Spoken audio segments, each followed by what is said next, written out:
எவ்வளவுதான் பழகினாலும் ஒரு சிலரின் உண்மைக் குணம் சில சந்தர்ப்பங்களில்தான் நமக்கு தெரிகிறது. இவ்வளவு நாட்கள் அவர்களின் உண்மைக் குணத்தை மறைத்து வைத்திருந்தது அவர்களின் திறமையா அல்லது அறியாமல் இருந்தது நமது அறியாமையா என்று.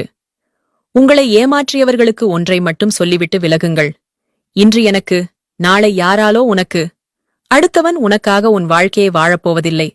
உனக்கு கஷ்டம் வரும்போது வந்து உதவப் போவதும் இல்லை. பிறகு ஏன் அடுத்தவன் என்ன நினைப்பான் என்று யோசிக்கிறாய்? 3 நாள்களே வாழ்க்கை நேற்று வாழ்ந்து முடித்துவிட்டோம். இன்று வாழ்ந்து கொண்டிருக்கிறோம்.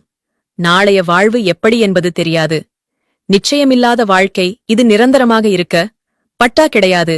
இருக்கும் வரை அர்த்தமுள்ளதாக ஆக்கிக் கொள்வோம்.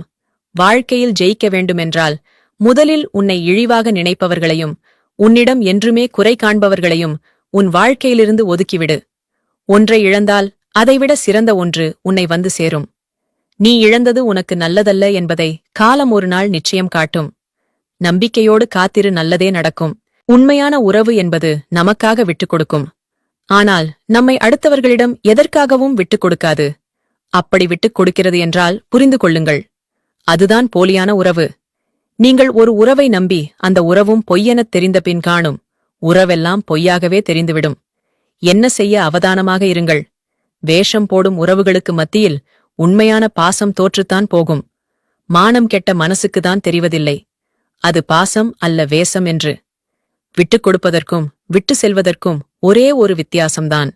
உறவுகளை இழந்துவிடக்கூடாது என்று நினைப்பவர்கள் விட்டுக் கொடுக்கிறார்கள். உறவுகளே தேவையில்லை என்று நினைப்பவர்கள்தான் விட்டு செல்கிறார்கள். புரிதலில்லா உறவுகளோடு பயணித்தால் பிரிவு என்னும் நிறுத்தத்திலேயே பயணம் முடிவடையும். உண்மையில்லாத உறவுகளிடம் ஒட்டியிருப்பதை விட ஒதுங்கியிருப்பதே நமது மனநிலைக்கு நல்லது. சிலருக்காக சிலரை பிடிப்பது போல நடிப்பதும் சிலருக்காக சிலரை பிடிக்காதது போல நடிப்பதும் தான் இன்றைய உறவுகள். அக்கம் பக்கம் சொந்த பந்தம் என்ன நினைப்பாங்கன்னு எப்பவுமே நினைக்காதீங்க. ஏன்னா நாம நல்லா வாழ்ந்திடவே கூடாதுன்னு நினைக்கிறவங்க அவங்களாத்தான் இருப்பாங்க. பொய்யான உறவுகள் நம்மை சுற்றி இருக்கும்போது நாம் எப்போதும் ஒரு தனி நபர்தான் என்பதை புரிந்து கொள்ளுங்கள். இலவசமாக கிடைக்கும் சொற்களைக் கொண்டு ஒருவரை எளிதில் காயப்படுத்திவிட்டு அவர்களின் விலை மதிக்க முடியாத அன்பை இழப்பவர்கள்தான் சில உறவுகள். தெரிந்தே தவறு செய்பவர்களிடம் நியாயம் கேட்காதே. அவர்கள் செய்த தவறுகளை நியாயப்படுத்த பல பதில்களை வைத்திருப்பார்கள். இறைவன் உனக்கு கஷ்டங்களை தரும்போது கலங்காதே.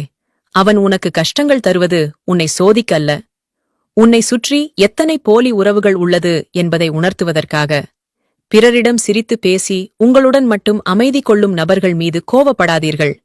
ஏனென்றால் உங்களிடத்தில் அவர்களால் நடிக்கவியலாமல் இருக்கலாம். புரிந்து கொள்ளாத உறவுகள் புடைசூழ ஊர் மெச்ச வாழ்வதை விட யாருமில்லாத அனாதைகள் என்ற பெயரோடு நாம் வாழ்வது சாலச் சிறந்தது.